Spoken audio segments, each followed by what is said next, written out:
It's my pleasure now to introduce Amy Lewis, who will be our moderator for the next panel, and she will introduce the panelists. Amy is with the Wild Foundation, and I'm going to ask you as the choir to join with me in repeating the name of this panel. In wilderness is the preservation of the world. Wilderness is the preservation of the world. Let's do it again while they're being mic'd up. In wilderness is the preservation of this world. Take it to heart. Good morning.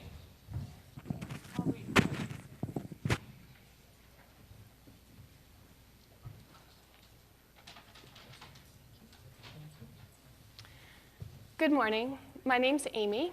I am the Chief Policy and Communications Officer for the Wild Foundation, and I'm also a member of an international team that is working to protect 50% of Earth's land and seas by 2030. So why am I doing this?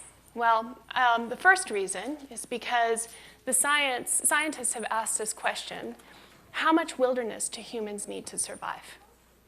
And the answer they've been coming up with since the 1970s, and traditional leaders, indigenous leaders, have been sharing this answer for a lot longer than that. The answer they've been coming up with since the 1970s is at least 50%. And that's because Earth is a living green engine. And for 400 million years, it has manufactured all the conditions that we need and that life needs to survive. Now, every time we plow under a landscape or kill off a species, we're removing a part from that engine, a part that we don't fully understand what it does. If we were to do that to our car engine on a daily basis, well, we'd be stupid. And none of us would be surprised when that car stopped working. And so I'm honored to be on this team that is working to protect landscapes at both a regional and community level, as well as a global level. And everybody on this panel is uniquely qualified to address that broad international movement from different scales, as well as different perspectives. We have James Brundage here, who's director and founder of First Life Films, and who is one of the leaders on the Nature Needs Half Steering Committee, the international team that I work with. And he'll be talking a little bit more about the context of Nature Needs Half, its importance, its need, and where it's going. There's Vance Martin, the president of the Wild Foundation. For over 40 years, he's been putting wilderness on the international policy agenda. And he is also, a decade ago, one of the founders of the Nature Needs Half movement in 2009. Then, from the community-based level, we have Ellie Weiss of Wild Eyes with over 20 years experience. 40. 40? Okay, well, the website needs to be updated. I'm busy. So, over 40 years experience working to empower local communities with nature-based solutions and by working with nature and wilderness as opposed to against it. And then there's Eric Schmidt of the Wildlife Protection Solutions that's using technology to empower community livelihoods and protect wilderness. But before I hand it over to James to talk a little bit more about Nature Needs Half, I want to tell you the other reason why I'm on this team. It's not just the science. Just as important is the psychology. Because the fact of the matter is that wilderness and the creatures in it have endowed each and every one of us with some of our most admirable qualities, from ingenuity to resilience to adaptability. All of those things we earned from the lions who hunted us and the antelope that we hunted. And every time we lose one of those species or the lands that they inhabit, we amputate a part of our past and we lose the opportunity to rediscover what is lost and undiscovered in ourselves. So on that basis, there really is no future for humanity unless it's a wild future. So now I will turn it over to one of the men who's helping to keep Earth wild now and in the future, James Brundage. Please, will you tell us a little bit more about Nature Needs Half and your work? Thank you, Amy. I first became involved with Nature Needs Half, with these wonderful folks, with a great love of wild nature and wanting to really save parts of the planet that supported the other earthlings, elephants and lions and tigers and bears and hummingbirds and butterflies. And that is a wonderful motivation, but in the last couple of years it has become more and more clear that we need to save half the planet additionally so humanity can survive. And that's why we are here talking at a climate change conference. I don't have the clicker. I have the clicker. Thank you. There you go. This is a history of the carbon dioxide history of the Earth since multicellular life 500 million years ago. You'll notice there's a few peaks in carbon dioxide. At each of these peaks is what's called a mass extinction. The largest one was the Permian, where almost all life, 95% of life on Earth, was wiped out. You'll see at the very end, there's another spike that we are creating along with the sixth major mass extinction, which is now underway. And all of these are associated with cooking the planet with too much carbon dioxide. Most of these are from volcanic activity that put a lot of CO2 in the atmosphere, cooked the planet, acidified the oceans, and the Earth died. We're starting to do that again. But there's actually some very good news in this graph. You'll see over time, carbon dioxide is going down. That's because the Earth is very good at sequestering and recycling carbon dioxide. If we just stop putting more into the system, as the volcanoes did, then the system can process.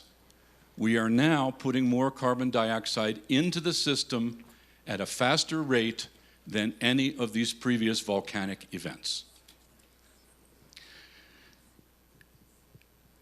The reason I'm speaking here is because protecting nature is absolutely necessary, part of staying this side of 2 degrees. And here's some of the work from the One Earth group that shows what we're doing here. The big gray bar is the amount of carbon dioxide we're likely to release by 2075. If we get to 100% renewable energy by 2050, that's the blue bar. That can gives us a 2/3 chance of staying this side of 2 degrees of warming. The next bar is the green bar that can close the gap to where we really need to be, which is this side of 1.5 degrees. And that is protecting nature at scale, avoided deforestation and restoration, leaving the Earth's carbon sequestering and processing systems in place and restoring them back to what they used to be able to do. The third bar is the yellow, which our great friends previously were talking about, which is regenerative agriculture. We need all 3 of these pieces to stay this side of 1.5 degrees. And one thing the climate community has convinced us is we really need to stay this side of 1.5 degrees. This has been summed up by the One Earth program in the 3 pillars of action: 100% renewable energy, saving half the planet, including the oceans, and a regenerative agricultural system. Here's another way of looking at this. What we want is to stay this side of 1.5 degrees. I'm going to step up and show you. This is the curve we are trying to achieve. This is the carbon we are making now and need to stop making.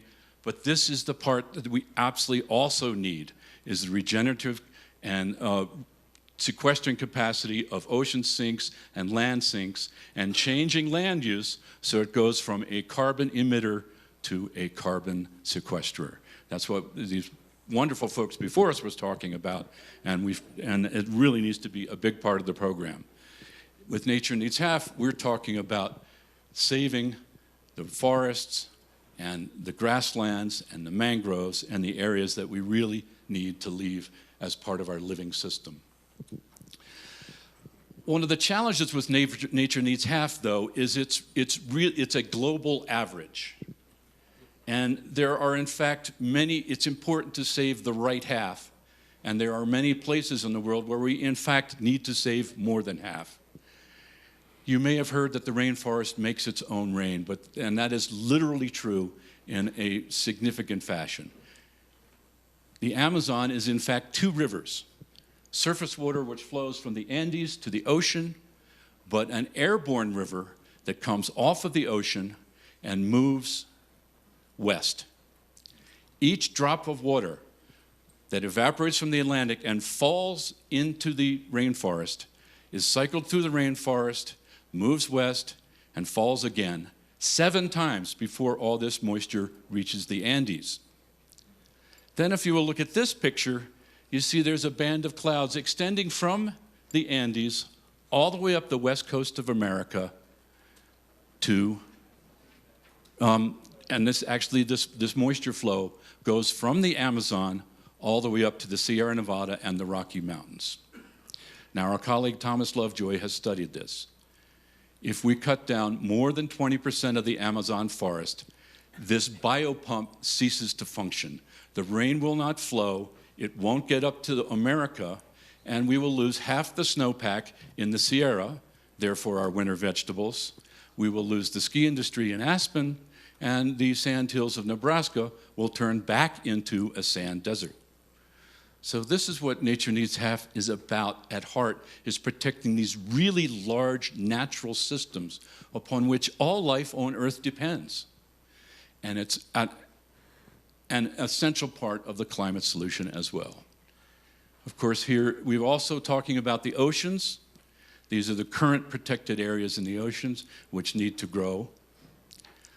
This is the current state of ocean protection, which is about 4%. This needs to become much larger. And it's not just the protected areas, it's the creatures of the ocean. I hope you all heard the talk this morning about blue carbon, how whales are a very important part of sequestering carbon. And these all large natural systems have to be part of a climate solution. Well, how can we do this? In 1992, a little bit of history here, at the Rio Earth Summit, they made 2 organizations to confront the environmental crisis. United Nations Framework Convention for Climate Change, we all know about their work. They created the Paris Accord after many years of work, but they also created the Convention on Biological Diversity, the CBD, to deal with the biological crisis, the extinction crisis. The CBD worked for a number of years and came up with these targets for conservation: 12% of the land, 5% of the marine realm. This is the number of scientific studies these numbers were based on. Eventually, through a series of COP meetings, Conference of the Parties, just like the UNFCCC, in 2010 they agreed that we should, wrong slide. If you ask policymakers and scientists how much we should protect, you get very different answers. Who should we believe? They eventually, in these series of meetings, revised their targets to 17% of land and 10% of the marine realm. Who thinks that's enough?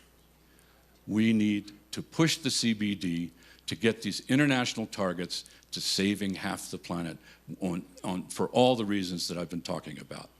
These 2 organizations that were sort of separated at birth need to rejoin their efforts. Well, how are we going to do that?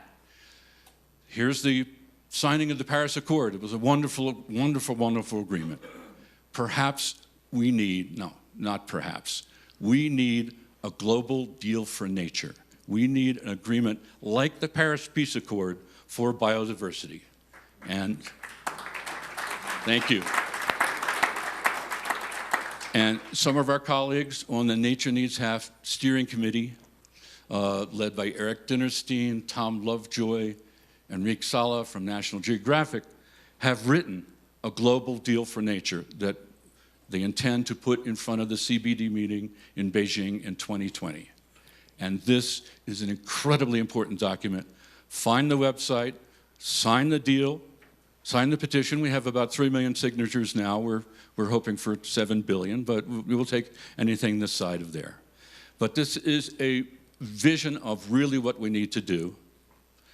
I don't have time to go into all the particulars, but the first goal is to protect 30% of the planet by 2030 in strictly protected areas. But there's another way of getting to half protection that I'd like to introduce as the last idea of my speech here. You'll see here's the half of the world for human development, and our colleagues in the agricultural world will also make that a carbon sink. Here's the protected areas currently. That's good, 17%. We need additional areas of protection, and they're broken out into these kinds. Basically, they're areas of incredible species density and importance to save wildlife and endangered species, and critical habitats that are now identified but haven't been protected. The last triangle, which is how we get to 50% of protection, is a new concept. It's a CSA, a climate stabilization area. And these are forests that we agree not to cut down, grasslands that we leave alone, let them restore. It's really hard, it's pretty hard to make a protected area or a national park an official designation of protection. We're hoping that these climate stabilization areas are one way of designating and defending these incredible natural resources that we need to keep to have enough of the planet protected. A lot of these places are occupied by indigenous people. They control a huge amount of these unprotected lands that are really important areas of nature. These are our colleagues, the Kayapo, who work with the Wild Foundation as well, protecting their land in the Amazon, the boreal forests. Huge swaths of intact nature are occupied by indigenous people. So we're going to have to work with them to accomplish this task of protecting half the planet. Lots of work to do. Thanks for your attention. Back to you, Amy. Thank you. And can I have the clicker for Vance? James just did an excellent job at summarizing the international strategy for protecting half the planet. As we all know, international agreements are excellent for setting the global agenda. Where their vulnerability is, though, is the implementation at the national level. And I think we've seen some disappointment around the Paris Climate Accord. We're also working to make sure that this agreement, whatever the target is, and let's hope it's 50%, gets implemented nationally, and that requires national level coalitions, national level policy, and national demand for wilderness. And this is where Vance Martin is really an expert at, and he's going to talk a little bit more about his work in this arena. Vance, here's the clicker. Right. Thanks, Amy. Thanks, James. Super. So I take it it's just the green button, is that right? I think so. Is it? Okay. The one with the arrow. Very good. Okay. Wilderness. I'm just going to talk very briefly about one thing that we do, and it's our flagship project called the World Wilderness Congress. I spoke a little bit about it last year. We were aiming for the next Congress to be in China. We've pivoted to India for a very good reason. China wanted us to postpone until after the COP that James mentioned, after that occurred. But our goal all along has been to have our next World Wilderness Congress before that, so that we get wilderness where it belongs, which is in the center of the global debate on where we go from here. Because wilderness is at the center of the debate. As climate comes here and the extinction crisis come here, there's a convergence point. And that convergence point is wild nature. James has already said a lot about that. I won't go into it. The World Wilderness Congress started in 1977 in South Africa. My mentor, friend, colleague, of many years. Ian Player founded it along with his friend and colleague and mentor of many years, a Zulu chief. A white man and a black man during apartheid in South Africa, global platform with all races and all cultures. If that's not an answer, then I've never seen one. The Congress is focused on practical, inspired, positive solutions. What does that mean? New protected areas, new community programs, working with a lot of indigenous groups around the world, working with heads of state, all of that kind of stuff. Example, actually, 1987, I get a little bit confused on, because we've had 10 of these now. 1987, the fourth Congress met here in Colorado, Denver and Estes Park. We floated an idea to the World Bank in 1985 called a World Conservation Bank. We met with one of the vice presidents of the bank. We started to talk to him. He said he'd give us 10 minutes. He gave us 2. He cut us off. My chairman was a banker. He cut us off, and he was French, and he said in a very French accent, "Gentlemen, I can assure you that what you're talking about, conservation, is a moral issue. And I must conclude this meeting while assuring you that the World Bank does not deal with morals." End of story, okay? 2 years later, the fourth Congress convened in Denver and Estes Park. It was opened by Jim Baker, who, as you know, was the Secretary of Treasury at that time. We had 17 ministers. We had the Prime Minister of Norway. Out of that came an idea for a World Conservation Bank. MacArthur took it, Ford took it. They put themselves together with the World Resources Institute. 2 years later, the Global Environmental Facility was born inside the World Bank. That's in 4 years total. From, I'm sorry, we don't deal with morals, to, boom, the world's largest grant-giving organization to the environment. So there is hope. Our next Congress is going to be in India, and it's really focused on how much nature do we need, but how do you interpret that? So we're going to interpret it in life, livelihoods, and love. And I'm going to come back to that in just a minute. About a month ago, I went through London on my way to India, and I stopped in to have a chat with Nick Stern, Lord Nicholas Stern, the Stern Report. He's one of our counselors, and I wanted to know what he was doing now. And he said, well, as an economist, I'm very focused on infrastructure and technology. But what I'm trying to do is convince business leaders and government leaders that the technology is not just hard technology, it's soft technology. The infrastructure is not just roads and bridges, it's the natural systems. And he said, but the biggest challenge I have is people don't understand that changing the world, which we need to do, can be fun. So as an economist, one of my big jobs right now is teaching these people, telling these people, imploring them that we can change the world and have fun while we do it. We can create millions of jobs, et cetera. So this comes from one of the world's top economists, right? So we talked all about this. Our nature-based solution is very simple. The holiest book of all is the sacred manuscript of nature. Look at nature, see how it operates, boom. Answers, okay? Why is it that it's so difficult? I don't know. I'm going to end by saying this tagline that we have, life, livelihoods, and love. This is the first time a major international platform for the environment has used the L word.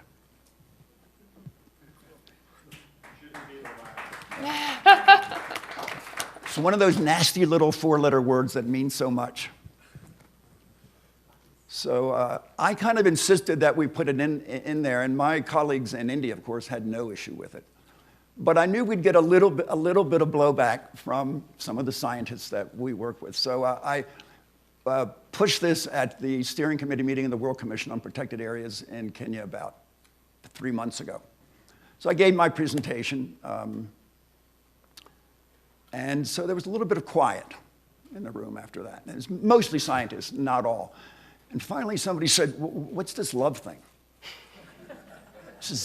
And they kind of laughed, you know, a little nervous laughter. And he says, is this some kind of hippie gathering? And you know, I said a simple thing. What's wrong with love? And the chairman of the World Commission on Protected Areas says, this has been a really good discussion. She said, I'm a senior figure in the IUCN, and I want to tell everybody as we break for dinner that I've been to these World Wilderness Congresses, and they're all about love, and they're far better than any other meeting that the IUCN does. So she said, time to eat, let's love our food and love each other. So, I mean, this is a contagious thing. It can work. So I invite you all, this is a public process, the world's longest running global process involving the public, and we intend to keep wilderness right in the middle. 1983, where's Sally? She's here. The Third World Wilderness Congress met in Scotland, and there's a little panel that we did. You see Sir Lawrence Vanderpost there, and Navajos, people from India, and then there's that other person there, and there she is. That's our girl. Thank you very much.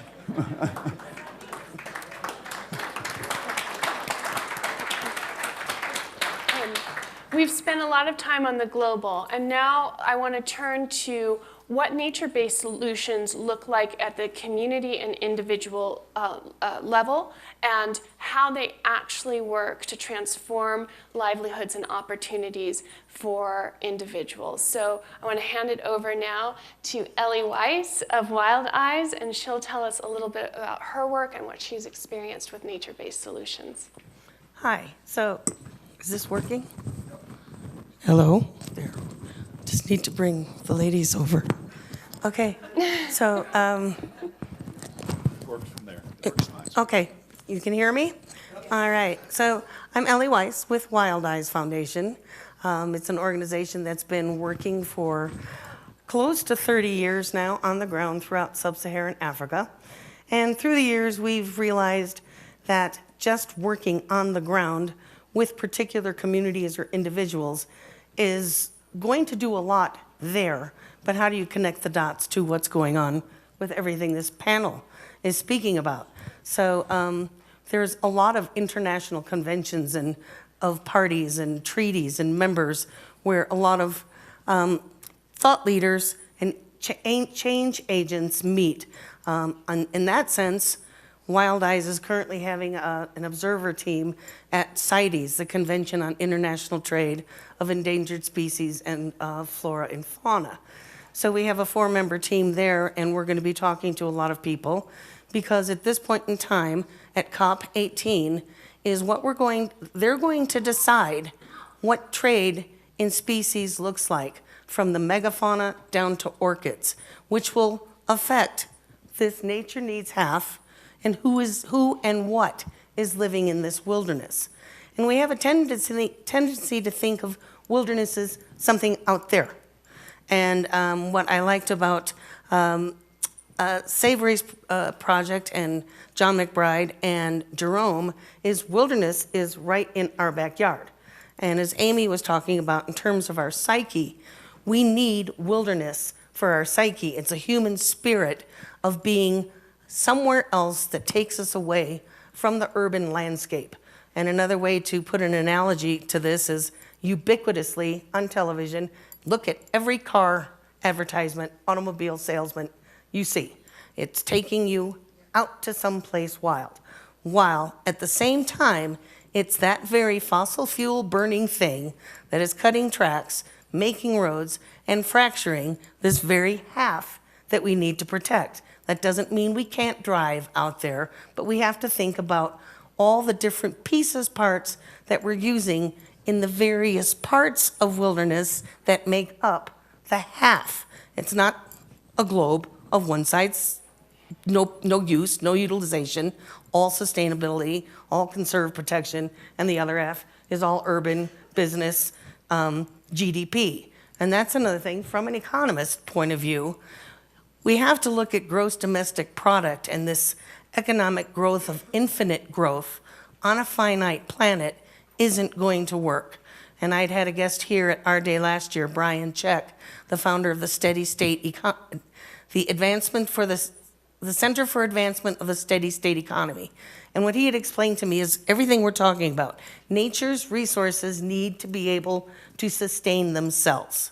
So we already reached Overshoot Day this year on June 1st. We read Overshoot Day is we no longer have enough resources to make the United States function for the rest of the year. We already used them up. So Overshoot Day, facing day zero, keeps getting closer and closer. So all of this combines that we must have a paradigm shift of how we respond and how we work in conservation projects and how we live personally and in our work and ethically and morally and through love what we're going to do on this planet. We have to decide who we're going to be for the future.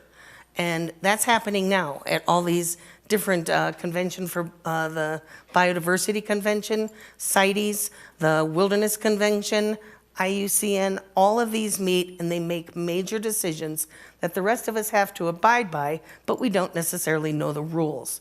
So when it comes to working on the ground, what I do with my grantees is we find a project that needs targeted startup funding. They're already getting going, but they can scale it up. I have a knack, for some reason, of being able to pick these projects that are gonna be able to scalable and replicable elsewhere. So one of our empowerment and community projects is the Akashinga, the Brave Ones, Women Protecting Wildlife. It's a group under the International Anti-Poaching Foundation under Damian Mander, and it's a group of 27 women rangers that have been trained up as hard and as fast as any male ranger out there. But the difference is women have buy-in in their community. If you feed a woman, you feed a village. Feed a man, he goes fishing, okay? So women work very differently in the village. They have a whole different kind of power. Women prefer to mitigate and resolve conflict versus hitting over the head with a hard-on weapon. So empowering these women within their community, they came from disadvantaged backgrounds, abusive relationships, their husbands left them, they were out of work, poverty, all around one of the largest areas in Zimbabwe, protecting 150 elephants throughout this community and the rhino. So they circle this, and they're rangers, full on, they're armed. I wish I had a picture to show you. Look at National Geographic last month, and the Akashinga women are in the issue, and she's on the cover. And they do the same job better than the male rangers do because they approach it completely differently. So when we fund a project like that, the funds we presented, they get funds from a lot of people and have grown. But in 2013, I funded their communication system, which was able to secure a 150-kilometer boundary between Mozambique and South Africa so that rangers could talk to each other. These are small infrastructural critical needs. With Akashinga, we funded the training camp. It's a set of tents, a swimming pool, and a training ground. Ah, you ask, a swimming pool? Africans don't swim. They have dangerous animals that live in their rivers. Half the deaths of anti-poaching teams happen in a river with less than 4 inches of water because of panic. So if they know how to swim and they know how to deal with water, then they can continue on without dying. So to bring this back to how I got started in this is, I grew up in Yellowstone, pretty much on the back of a horse. My family was always involved in wildlife. I love camping. I ended up going to Africa on a whim, looking for a lifestyle change, landed in Zimbabwe, and my feet hit the earth, and it was a resonance. It was a soul vibration that told me love was here and this is where I needed to be. It took another 10 years to figure it out what that was. But once I did and built it from one grantee to another, small communities of 20, 30 people, 12,000 people, to the point where now we've affected hundreds of thousands, millions of people across sub-Saharan Africa through small, integrated, targeted community projects, and also protecting through fencing, radio communications, even down to just giving rangers uniforms and housing, huge landscapes such as the Mukomazi Rhino Reserve with Tony Fitzjohn, who is George Adamson's Elsa the Lion protege. So these relationships have been built over 40 years, and they build on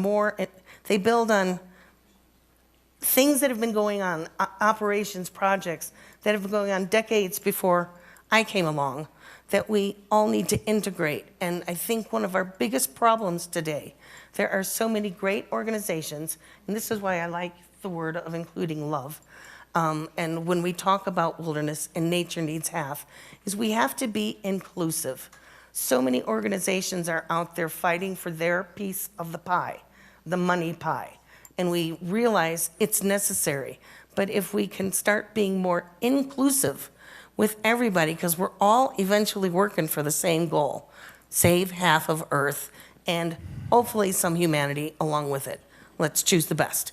Clean out the shallow end of the gene pool. But at the same time, we need to create this mentality that wilderness is here, it's in our heart, and it's right outside our door. I host a podcast, Our Wild World, internet-based on Voice America Variety, and I host a variety of experts from around the world, people like my panelists, my fellow panelists here, and we talk about every aspect that makes conservation happen.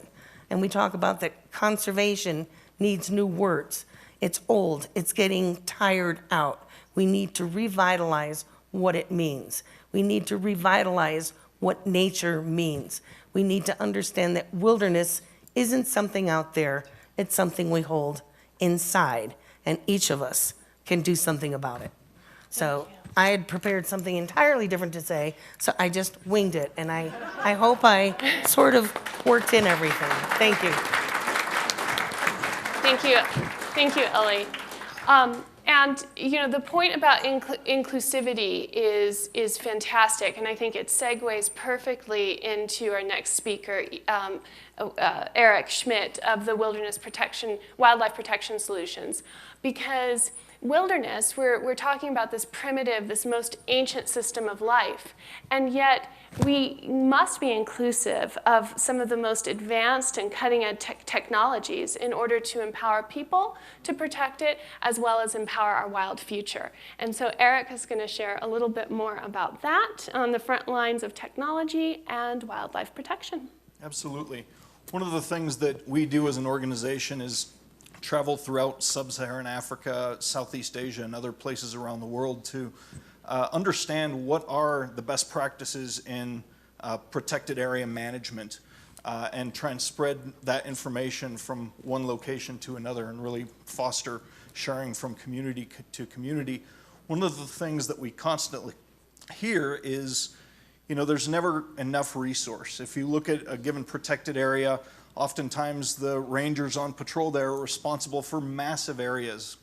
In best case scenarios, it's tens of square kilometers. In other instances, it's hundreds or even thousands of square kilometers that one ranger is responsible for. And we believe that increasingly technology is coming into its own with aspects like Internet of Things and long-range remote communication techniques, that those can potentially be leveraged as force multipliers to ensure that the protected areas that we are setting aside, the half for nature, really are meaningfully protected, not just something that are on paper and people still go in there and extract resources and things of that nature. So we spend a lot of time deploying different types of remote sensors, remote networks, and methods of communication whereby we can get information going about what's going on in a park or protected area out to the communities, to the people who need to know what's going on so that they can be responsive on multiple levels, whether that's to immediately go and send rangers to try and interdict a wildlife crime in progress, whether that's to wardens who need to understand what's happening on the regional and local scales, or to people who are active on the political side so that they can, have quality documentation that they can present to the public and say, hey, look, we need to raise the human cry about what's going on about rhino poaching or elephant snaring or things of this nature. And so that's very much what we focus on as wildlife protection solutions. Excellent. Well, thank you very much for sharing that. And I'm so glad you brought up the point about the quality of protection, because that is also an issue we're going to have to deal with as we're increasing the quantity. Already we have too many paper parks out there, which are parks in name only, but they don't have the types of protections that they need. Working with local communities and giving them benefits for protecting that wilderness, and also bringing the benefits of the wilderness to them, as well as using these very efficient technologies, is going to be needed. So we have a little less than 5 minutes on this panel. And I want to touch, yes? I'd like to just say one thing, what you said, bringing wilderness to people, working with local communities. Conservation is about people. If you do not work and bring in, at the very get-go, the local community where you think you're going to preserve, conserve, or create a wilderness area, if you don't include the people, it's not going to work. The only way it works is by including them and helping them understand what you're bringing, but even more so, be willing and open to everything they bring to what the success of your project can be. Yeah. James Brundage mentioned the Kayapo people. There are 8,000 people, 35 villages in an area of the Amazon that's the size of Virginia that is protecting that from illegal logging. And if they weren't there, that part of the rainforest would be gone already. So yes, conservation is 100% about people. So with a little over 3 minutes left, I want to ask very quickly, and you talked about this a little bit already, Ellie, but very quickly, what is it that brought you to wilderness conservation, and how have you kind of tapped into that wildness within yourself through this work? And I'll start with Vance and move to Eric and then James, saving the best for last. Mine's real quick. We have a climate crisis. We have an extinction crisis. What we really have is a crisis of relationship. That's the underlying thing. Without a relationship with nature, without a relationship with each other, we're a dysfunctional society. So let's have a little love out there, as well as the science. Ellie. And it's in the name of my organization, Wildize, W-I-L-D-I-Z-E. Take what you see, turn it into wild. Wildize is the opposite of monetize. So let's keep it wild. Thank you. Eric. Yeah, I mean, for me, it's really those experiences with nature early on in childhood that I really treasured and carried with me forward. And, it's the notion that we need to keep those aspects around, not only for ourselves, but future generations, that really strike home and say, hey, we need to act now.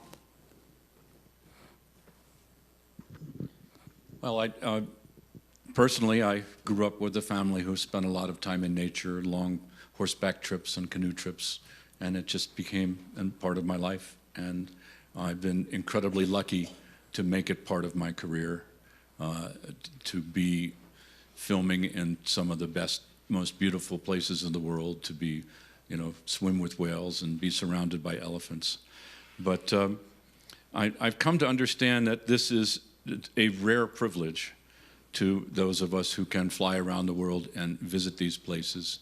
And it's really important to reach out to the rest of the world who aren't as lucky as we are, and include them in this conversation, and understand how to communicate the value of nature and the necessity of nature, and how a thriving, beautiful planet is necessary for all of us to survive, from the mountains of Africa to Compton to to the Ganges Plains, to the African Congo, to everywhere on earth, and to somehow communicate the beauty and necessity of the wild natural world to everyone.